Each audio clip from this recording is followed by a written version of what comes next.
ఇప్పుడు ఇది ఎవరైతే ఎమ్మెల్యే అభ్యర్థిగా కావ్యకృష్ణ పోటీ చేస్తున్నాడో ఆయన జగనన్న లేఅవుట్ పక్కన నా మీద అభాండా చేసేదానికి 13 లక్షలు ల్యాండ్ని 50 లక్షలకి 30 లక్షలకి అని చెప్పారు. ఇది కూడా నా మీద వేయడం జరిగింది.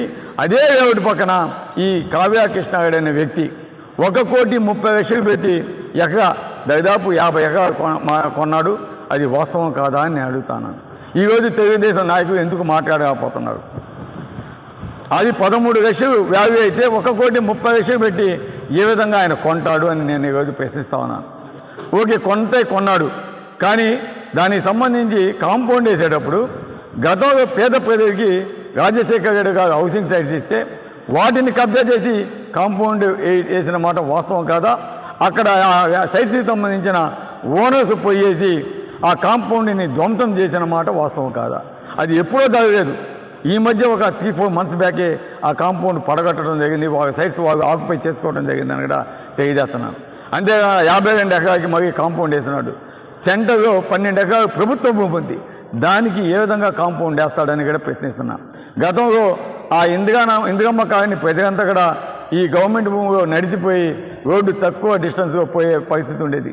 కానీ దాన్ని ఆక్యుపై చేసి కాంపౌండ్ వేయడం వల్ల అక్కడ ప్రజలంతా ఇబ్బంది పడతామంటే మరి ఆ కాంపౌండ్ పగలగొట్టించి వాళ్ళకి దోవ ఏర్పాటు చేసాం మేము. అంటే ఈ విధంగా ఈయన చేసిన అక్రమాలు ఇన్ని ఉన్నాయి. ఇంతేకాదు, ఈరోజు మా పార్టీలోకి ఒక అన్నపూర్ణ సీను అనే వ్యక్తి వచ్చాడు. ఎందుకు వచ్చాడంటే అతను అపరభక్తుడు ఎన్టీఆర్కి. గత 40 సంవత్సరాలు ఎన్టీఆర్ పార్టీ పెట్టినప్పటి నుంచి కూడా నేను ఎంతో ప్రయత్నిస్తున్నా, మంచి స్నేహితుడైనా కూడా నాకు ఎన్టీఆర్ అంటే ప్రేమ, నేను ఆ పార్టీని వదిలి రాను అని చెప్పి ఈరోజు మా పార్టీకి వచ్చాడంటే అతను ఏ విధంగా బాధపడుతున్నాడో. దాదాపు అతని మిత్రబృందానికి 10 కోట్ల రూపాయలు మోసం చేసిన మాట వాస్తవం కావాలంటే అన్నపూర్ణ సీనుని అడగండి. అతనికి దాదాపు 500 అంకణాల పైచీలకు వారికి డబ్బులు కట్టినా కూడా ఆ సైట్స్ రిజిస్ట్రేషన్ చేయకుండా వారిని ఏ విధంగా అన్నపూర్ణ సీను అనే వైశ్య యువకునికి ఈరోజు. అవే కాకుండా మన తాగపాలెం రోడ్డు అంటే మన తుమ్మలపెంట రోడ్డు నుంచి ఏనుగురు బావుకి కనెక్టింగ్ రోడ్డు మీ అందరికీ తెలుసు, ఈ మధ్య కంప్లీట్ చేయడం జరిగింది. 100% వర్క్ కూడా 10 కిలోమీటర్ రోడ్డు ఏం చేయడం జరిగింది. అదేవిధంగా చెప్పగారి నుంచి మన రామాయపట్నం పోర్టు వరకు ఆ రోడ్డు కూడా మా హయాంలో కంప్లీట్ చేయడం జరిగింది. అదేవిధంగా బోగోగు దగదత్తి మండలం అనేక గ్రామాలకి కాంక్రీట్ రోడ్స్ అవి కూడా ఏర్పాటు చేసి కంప్లీట్ చేయడం జరిగింది. అవే కాకుండా ఈరోజు ముఖ్యంగా మన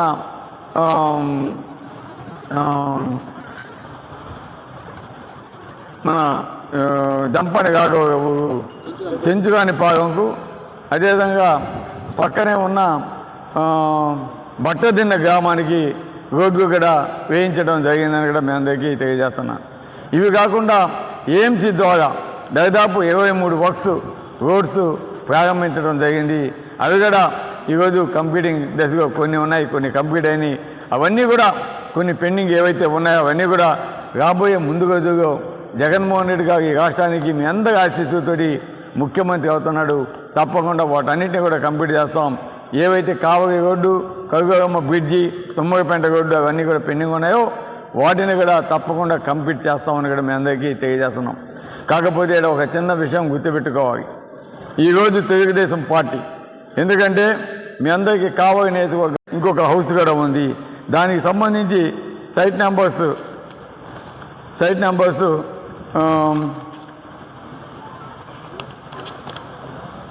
ఒక్క నిమిషం, దానికి సంబంధించి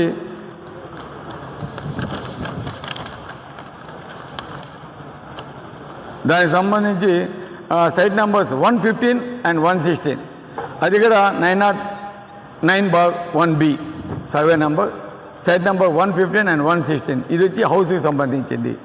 దీనికి సంబంధించి డాక్యుమెంట్ ప్రూఫ్ కూడా, డాక్యుమెంట్ నెంబర్ కూడా చెప్తాను. 33,320 2012లో వాళ్ళ మిస్సెస్ పేరు మీద గిఫ్ట్ డీడ్ చేశాడు. దాన్ని ఎత్తకేసి మరి ఏపీఎస్ఎఫ్సి బ్యాంకు లోన్కి అప్లై చేశాడు, లోన్ తీసుకున్నాడు. మరి అదే సైట్స్ని సర్వే నెంబర్ మార్చి 902/2 పెట్టి డివి కృష్ణారెడ్డి, ఆయన పేరే కావ్య కృష్ణారెడ్డి అనే వ్యక్తి పేరు మీద మరీ రిజిస్ట్రేషన్ చేశాడు. దాన్ని తీసుకెళ్ళి ఐసిఐసి బ్యాంకులో మార్టిగేజ్ పెట్టి డబ్బు తీసుకొని ఈరోజు అతను ఏ విధంగా బ్యాంకుని మోసం చేశాడో ఒకసారి ఆలోచించండి. ఈ మధ్య ఎలక్షన్స్ వస్తున్నాయని ఆ 2 డీడు బ్యాంకు డబల్ ఎంట్రీస్ ఉన్నాయి కదా, వాటిని మరి ఒకటి క్యాన్సిల్ చేయడం జరిగింది. ఎందుకంటే మరి ఎలక్షన్స్కి ఇబ్బంది వస్తుందని మార్చిన మాట వాస్తవం. అంటే బ్యాంకుని ఏ విధంగా మోసం చేస్తాడో ఒక్కసారి అర్థం చేసుకోవడానికి కూడా తెలియజేస్తా ఉన్నాను. ఈ విధంగా ఒక పక్క బ్యాంకుని మోసం చేశాడు, అదేవిధంగా రైల్వే ట్రాక్ పక్కన ఆయన లేఅవుట్ వేస్తున్నాడు.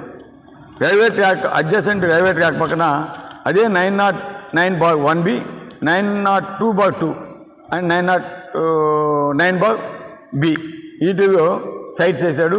ఆ సైట్స్ని కూడా రైల్వే ట్రాక్ పక్కన ఉన్నవి డిఫరెంట్ పర్సన్స్కి అమ్మేసి మరి ఆ సైట్స్నే మరి డబుల్ రిజిస్ట్రేషన్ ఆయన పేరు మీద చేసుకొని వాటిని మరి తిరిగి బ్యాంకుకి పెట్టి మార్టిగేజ్ చేసిన మాట వాస్తవం.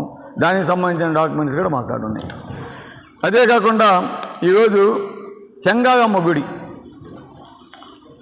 దానికి సంబంధించి చెంగాగమ్మ గుడి ఇక్కడ 15 ఎకరాలు వేవటేశాడు. అది నదీ ప్రాంతం, అది ఆ బండ మీద వేసాడు. అంటే నేషనల్ గ్రీన్ ట్రిబ్యునల్ యాక్ట్ ప్రకారం నదీ తీర ప్రాంతం కావచ్చు, సముద్ర తీరాన్ని కావచ్చు, కొంత డిస్టెన్స్ ఇన్ని సముద్రం పక్కనైతే 1/2 కిలోమీటర్ అంతా ఉంటుంది. ఆ విధంగా వదిలేసి ఏదైనా వేవుట్స్ చేయాలి. కానీ అతను ఆనుకొని వేసేసి అది రిజిస్ట్రేషన్ డిఫరెంట్ పర్సన్స్ చేయడం వల్ల వారు ఈరోజు ఇబ్బంది ఎదుర్కొంటా ఇబ్బంది పడుతున్నారని కూడా తెలియజేస్తున్నాను. అంతేకాకుండా చెంగాగమ్మ గుడికి సంబంధించి సర్వే నంబర్ 59 దాంట్లో survey number 59/1 to survey number 59/17 15 acres వేవటేశాడు. దాని పక్కన 61 cents గుడిది ప్రైమ్ ప్రాపర్టీ, కోట్లు వాల్యూ ఉండే ప్రాపర్టీస్ని అది అప్లై చేసుకున్నాడు. ఇది రోడ్డు కోసం కావాలని అప్లై చేసుకున్నాడు. కానీ అది సైట్స్ వేసేసి ఆ సైట్స్ని ఎత్తుకొని మరి మార్టిగేజ్ పెట్టి బ్యాంకుని మోసం చేసిన చరిత్ర కావ్యకృష్ణుడిది. అందుకే కలెక్టర్గా ఆదేశాలు క్లియర్గా ఇచ్చాడు, దాన్ని డెమాలిషన్ చేయమని. ఆ సైట్స్ ఏవైతే చేస్తున్నాడో అవన్నీ డెమాలిషన్ చేసేసి కాంపౌండ్ ఆ సైట్స్ని గవర్నమెంట్కి హ్యాండ్ ఓవర్ చేయమని కూడా నోటీసు ఇస్తున్నాడు. ఆ నోటీస్ కాపీస్ కూడా మా కాడ ఉన్నాయి. అంటే ఇంటిని వదలడు, బడుగుని వదలడు, అదేవిధంగా బ్యాంకుని ఈరోజు అన్నింటినీ చీటింగ్ చేస్తున్న వ్యక్తి. ఇంకపోతే మీ అందరికీ తెలిసిన విషయం, ఈరోజు ఎక్కడైతే జగనన్న లేఅవుట్ మనం ఎక్కడైతే జగనన్న లేఅవుట్ ఇచ్చామో ఆనాడు తెలుగుదేశం నాయకుడు కావాలని నా మీద బోధ జరిగేదానికి ఎకగా 13 లక్షలు ఉంటే ఎమ్మెల్యే గారు వాటిని 50 లక్షలకి 35 లక్షలకి రైతాంగానికి ఇప్పించాడు, దాంట్లో కమిషన్ కొట్టాడు అని చెప్పేవి నా మీద బోధ జరిగే కార్యక్రమం చేయడం జరిగింది. ఎందుకంటే కొంచెం ఎంతైనా కూడా ఈరోజు ఎలక్షన్స్కి ముందు ఇది కావలి నియోజకవర్గ ప్రజలందరికీ తెలియాలా, అందుకని ప్రతి ఒక్కటి కూడా మీకు విశదంగా చెప్తున్నాను. వ్యక్తులు ఎవరు, ఎటువంటి వారు, కావలి నియోజకవర్గ ప్రజలందరూ కూడా ఆలోచించండి అని చెప్పి ఈరోజు ప్రతి ఒక్కటి కూడా మేము ముందుంచుతున్నాను వాస్తవాలు. ఎందుకంటే నేను గతంలో నా మీద చేసిన ఆరోపణలు భూ కబ్జా చేసామని బిట్రకొండలో మా కొడుకు పేరు మీద 15 ఎకరాలు నేను కొనుక్కుంటే అది గవర్నమెంట్ ల్యాండు, రైతాంగం ల్యాండు, అది ఇది అని అన్నీ మొత్తం ఇచ్చారు. దానికి సంబంధించిన ప్రతి ఒక్క డాక్యుమెంటు నెల్లూరుగా నేను ప్రెస్ మీట్ పెట్టి ఆ డాక్యుమెంట్స్ ఏవైతే ఆంధ్ర ఏబిఎన్లో టీవీలో అదే ఆంధ్రజ్యోతిలో విషపకాతలు రాశారో, నా మీద ప్రచారం చేశారో, మా కొడుకు మీద ప్రచారం చేశారో, దానికి సంబంధించిన ప్రతి ఒక్క డాక్యుమెంట్ కూడా నేను ఆ రోజు ఇవ్వటం జరిగింది నెల్లూరులో. ఆ రోజు నేను ఛాలెంజ్ కూడా చేశాను. నా ఛాలెంజ్ని స్వీకరించానని చెప్పాను. అది రాధాకృష్ణకి డైరెక్ట్గా చేశాను. నువ్వు మగోడు అయితే అమ్మ అబ్బకు పుట్టుంటే నా డాక్యుమెంట్స్ అన్నీ ఇస్తున్నాను, మీరు దాంట్లో 1 సెంటు భూమి కానీ నేను కబ్జా చేస్తున్నా, ఏదైనా మిస్టేక్ ఉన్నా నేను ఎమ్మెల్యేగా కూడా పోటీ చేయనని చెప్పాను. కానీ ఎప్పుడు ముందుగా ఇవో నేను ఎమ్మెల్యేగా పోటీ చేస్తున్నాను. ఈరోజు నేను చెప్తున్నాను, నేను చెప్పినవి వీటిలో నిజం కాకపోతే రమ్మని చెప్పండి, బహిరంగ చర్చకి నేను సిద్ధం. అంటే ఈరోజు నేను ఏ విధంగా రాజకీయంగా వచ్చాను, ఏ విధంగా రాజకీయంగా ఉంటున్నాను, ఏ విధంగా ప్రజలకి సేవ చేస్తున్నాను, ఇవన్నీ కూడా ప్రతి ఒక్కరికి తెలుసు. కానీ తెలుగుదేశం నాయకులు ఈరోజు మా మీద విమర్శించేదానికి ఏమీ లేక ఈరోజు ఏదో ఒకటి బురదగానే కార్యక్రమాలు ఏ విధంగా చేస్తున్నారో ప్రతిపక్షాలతోటి కుమ్ముక్కాయ ఈరోజు కావాలని కొంతమంది చేత స్టేట్మెంట్స్ ఇచ్చి ప్యాకేజ్ ఇష్టాగానే ప్రోత్సహించిన ఘనత ఈరోజు తెలుగుదేశం పార్టీ నాయకుడు, అది కూడా కావ్య కృష్ణారెడ్డి అని కూడా తెలియజేస్తున్నాను. ఎందుకంటే అతనికి తెలుసు ఇటువంటివన్నీ చెయ్యాలా, లేకుంటే ప్రజలు నమ్మరు అని ఈరోజు మా మీద బోధ జరిగే కార్యక్రమాలు ఏ విధంగా చేస్తున్నారో మేము చూస్తున్నాం. కాకపోతే ఈరోజు మేము ఒక సంస్కారం అనేది మాకు ఉంది కాబట్టి మేము ఎక్కడెక్కడ వాటి గురించి మాట్లాడలేదు. ఎందుకంటే మా కావలి నియోజకవర్గ ప్రజలకి తెలుసు నా గురించి, మా జీవిత చరిత్ర అంతా కూడా వాళ్ళకి తెలుసు కాబట్టి మేము మాట్లాడకుండా ఉన్నాము, మాట్లాడలేదు. ఈరోజు మనసు విప్పి ఈరోజు మీ ముందుకు వస్తున్నాను. ఎందుకంటే ఈరోజు నేను ఈ మధ్య ఒక సోషల్ మీడియాలో ఒక కార్టూన్ చూశాను. శ్రీరామచంద్రుడు అంట కావ్య కృష్ణారెడ్డి, ఈరోజు ఆ 7 కేసులతోటి రామగిరి ప్రతాప్ కుమార్ రెడ్డి, 8 కేసులతోటి పసుపుగడి సుధాకరు, ఈ విధంగా కార్టూన్ చేస్తున్నారు, చూస్తున్నాము. కావలి ప్రజలు కూడా అర్థమయ్యేగా చెప్పాల్సిన అవసరం, బాధ్యత నా మీద ఉంది. ఎందుకంటే ఈరోజు ఒకటే మేము చెప్తున్నాం, ఈరోజు నన్నే కాదు నా కుటుంబాన్ని కూడా ఈ కావ్య కృష్ణారెడ్డి అనే వ్యక్తి ఏ విధంగా ఆంధ్రజ్యోతిలో విషపుగాత గాయించారో ఒక్కసారి ఆలోచించండి అని కూడా నేను తెలియజేస్తున్నాను. నా కుటుంబం, మా మిస్సెసే కాదు, మా కొడుకు వాళ్ళ మీద కూడా అభాండాలు వేసే విధంగా ఈరోజు అటువంటి కామెంట్స్ పెట్టించడం నిజంగా ఎంత నీచ రాజకీయాలు చేస్తున్నారో ఒక్కసారి ఆలోచించాలి. కావలి నియోజకవర్గ ప్రజలంతా కూడా నేను కోరుతున్నాను. ఎందుకంటే గతంలో ఇటువంటి ఎక్కడక్కడ నేను చూడలేదు, మీరు చూడలేదు. గతంలో బీదా మస్తానరావు గారు కావచ్చు, విష్ణన్న కావచ్చు, మాగుంట పార్వతక్క కావచ్చు, గతంలో అనేక మంది ఎమ్మెల్యేలుగా పోటీ చేసిన వారు కావచ్చు, ఎప్పుడు కూడా ఫ్రెండ్షిప్ అనేది ఇంపార్టెంట్ అన్నట్టు ప్రతి ఒక్కరు కలిసిమెలిసి కావలి స్నేహభావంతో పనిచేసేది. ఓడిపోయినా గెలిచినా కూడా అందరూ కలిసిమెలిసి ప్రతి ఒక్కదానికి అటెండ్ అయ్యేవారు. కానీ ఈరోజు అటువంటి సంస్కృతికి ఈరోజు తెగపడిందని నేను భావిస్తా ఉన్నాను. ఎందుకంటే అటువంటి వ్యక్తులు ఈరోజు ఈ రాజకీయాల్లోకి రావడం వల్ల రాజకీయాలని కలుషితం చేసిన మాట వాస్తవాన్ని కూడా కావలి ప్రజలు గుర్తించాలని కూడా తెలియజేస్తున్నాను. అందుకే నేను చెప్పాను, గతంలో నా మీద ఆరోపణలు చేసేదానికి ఏమీ లేక వాళ్ళు కావాలని పని కట్టుకొని అబద్ధపు వాస్తవాన్ని క్రియేట్ చేసి వాళ్ళు ఏ విధంగా నా మీద దుష్ప్రచారం చేయాలని చూశారో మీ అందరికీ కూడా తెలుసు. ఎందుకంటే ఈరోజు మేము వ్యాపారాలు వదులుకొని ఈరోజు ప్రజలతో గత 2009 నుంచి ఇప్పటిదాకా మేము ప్రజలతో ఉన్నాం. ఈరోజు అది కావలి నియోజకవర్గ ప్రజలందరికీ కూడా తెలుసు. ఎవరు ఎటువంటి వ్యక్తి అనేది కావలి నియోజకవర్గ ప్రజలకి తెలుసు. ఈరోజు మేము పేద కుటుంబం నుంచి వచ్చి చదువుకొని కష్టపడి బెంగళూరు వ్యాపారాలు చేసుకొని ఇక్కడ నాలాగా ఇబ్బంది పడకూడదు మన బిడ్డవి అని చెప్పి ఇక్కడ ఇంజనీరింగ్ కాలేజీ కావచ్చు, ఒక సిబిఎస్ఈ మంచి స్కూల్ కావచ్చు కట్టి ఈరోజు విద్యార్థుల కోసమే నేను చేశాను తప్ప ఇక్కడ రాజకీయంగా నేను సంపాదించుకోవాలని రాలేదు. రాజకీయంగా సంపాదిస్తే ఇక్కడ ఎంతో సంపాదించడానికి ఇక్కడేం అవకాశాలు లేవు. కానీ నేను రాజకీయాలు కాదు అనుకుంటే నేను ఈరోజు 1000 కోట్లు సంపాదించుకునే అవకాశం నాకు ఉన్నా కూడా అది వదులుకొని ఈరోజు కావలి నియోజకవర్గ ప్రజల కోసం వచ్చాననేది కావలి నియోజకవర్గ ప్రజలు గుర్తుపెట్టుకోవాలి. ఎందుకంటే ఈరోజు బాధతో నేను చెప్తున్నాను, చాలా బాధతో చెప్తున్నాను. ఇటువంటి దుర్మార్గులు, ఇటువంటి వ్యక్తులు చేసే ఆరోపణలు చూస్తే నిజంగా చాలా బాధేస్తూ ఉంది.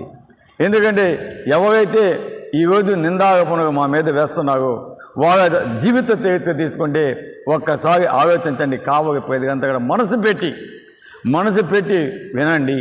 ఎందుకంటే ఒక టీచర్గా పనిచేస్తున్న వ్యక్తి గొర్రెల పెంపకం అని చెప్పి ఒక సొసైటీ ఓపెన్ చేసి దాంట్లో ప్రజల్ని సభ్యులుగా చేర్చి వాళ్ళ కాడ డబ్బులు తీసుకొని వాళ్ళని మోసం చేసి ఆ తర్వాత జైలుకి వెళ్ళిన వ్యక్తి కావ్య కృష్ణారెడ్డి అనేది కూడా గుర్తుపెట్టుకోవాలి.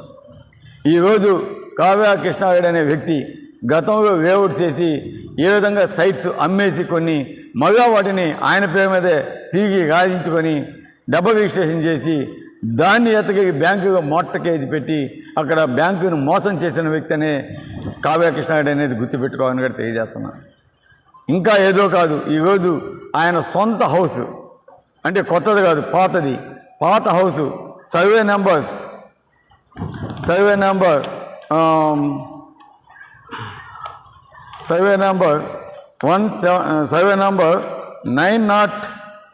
901B 901B site numbers 117, 118. దీన్ని వాళ్ళ మిస్సెస్ పేరుకి గిఫ్ట్ డీడ్ చేశారు. గిఫ్ట్ డీడ్ చేసి దాన్ని బ్యాంకుగా మార్టిగేజ్ పెట్టారు. అంతవరకు బాగానే ఉంది, దాంట్లో ఎక్కడ ఇబ్బంది ఏం లేదు. కానీ మరీ బ్యాంకుని మోసం చేసేదానికి 901Bని కాస్త సర్వే నెంబర్ మార్చి అవే సైట్స్ మరీ రిజిస్ట్రేషన్ చేసి గిఫ్ట్ డీడ్ చేసి దాన్ని మరీ ఎత్తగేగి మరి కెనరా బ్యాంక్ హైదరాబాద్లో మార్టిగేజ్ తీసుకున్న మాట వాస్తవం. అంటే ఆల్రెడీ ఫస్ట్ చేసింది ఏపీఎస్ఎఫ్సి బ్యాంకులో మార్టిగేజ్ పెట్టారు. మరియు దాన్ని అదే సైట్స్ని సర్వే నెంబర్ 902/2 దాన్ని అదే సర్వే నెంబరు సైట్స్ నెంబర్స్ వచ్చి 117 and 118. ఇది వచ్చి 117, 118 అనేది ఆయన ఆఫీస్ ఉన్న బిల్డింగ్. అంటే బ్యాంకుని ఏ విధంగా మోసం చేస్తాడు అనేది ఇది ఒక నిదర్శనం. చేసి ఒకే సర్వే నెంబర్స్ని మార్చి ఈ విధంగా డబుల్ రిజిస్ట్రేషన్ చేసి రెండు బ్యాంకుగా పెట్టి మార్టిగేజ్ పెట్టి తీసుకున్న మాట వాస్తవం. దానికి with proofs and everything is మా కాడ ఉన్నాయి, కావాలంటే అవి ఇస్తాను మీకు. అదేవిధంగా